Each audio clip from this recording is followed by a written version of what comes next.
ปุ่นสวยประมาณ 5.7 ล้านดอลลาร์เพื่อสนองอุปกรณ์การขนส่งอยู่หลวงพะบางสนับสนุนข่าวโดยเป๊ปซี่ในต้นเดือนกุมภาพันธ์ 2026 นี้ได้มีพิธีลงนามเอกสารแลกเปลี่ยนในโครงการพัฒนาเศรษฐกิจสังคมโครงการมอบอุปกรณ์การขนส่งสาธารณะในประเทศลาวซึ่งจัดขึ้นที่กระทรวงการต่างประเทศโดยให้เกียรติลงนามระหว่างท่านโคอิซุมิซึโตมุเอกอัครราชทูตญี่ปุ่นประจำสปป.ลาวและท่านนางฟ้องสมุทรอัลลาวันรองรัฐมนตรีกระทรวงการต่างประเทศอิงตามข้อมูลจากสถานทูตญี่ปุ่นประจำลาวให้ฮู้ว่าปัจจุบันแขวงหลวงพะบางกำลังประสบกับการเพิ่มขึ้นอย่างไววาของจำนวนนักท่องเที่ยวซึ่งเห็นได้จากจำนวนนักท่องเที่ยวเพิ่มขึ้นเป็น 5 ล้านเทื่อคนในปี 2025แต่ในเวลาเดียวกัน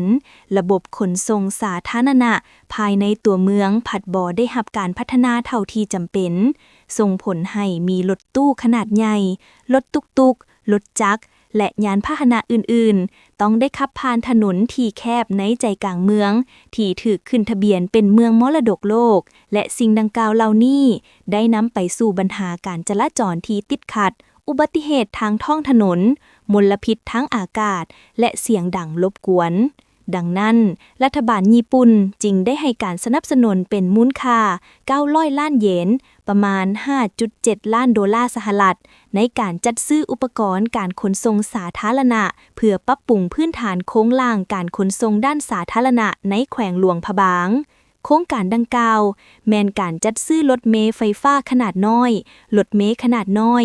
ระบบติดตามการเคลื่อนไหวของรถเมล์สถานีรถเมล์ตู้ซากแบตเตอรี่กระดานแจ้งข้อมูลข่าวสารด้านการท่องเที่ยวและอื่นๆที่จำเป็นโครงการดังกล่าวแม่นสอดคล้องกับแผนแม่บทการขนส่งในเมืองที่ได้รับการสนับสนุนจากองค์การใจกล้า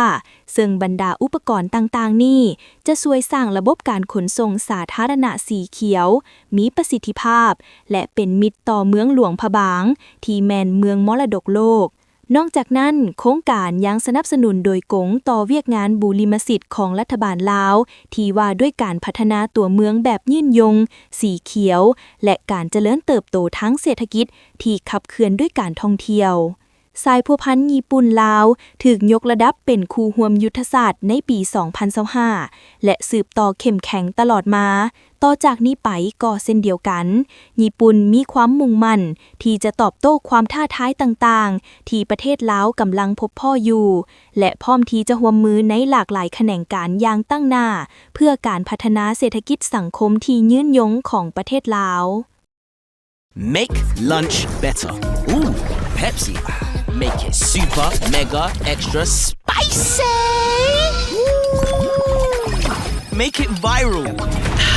That's better. Your meals better with Pepsi.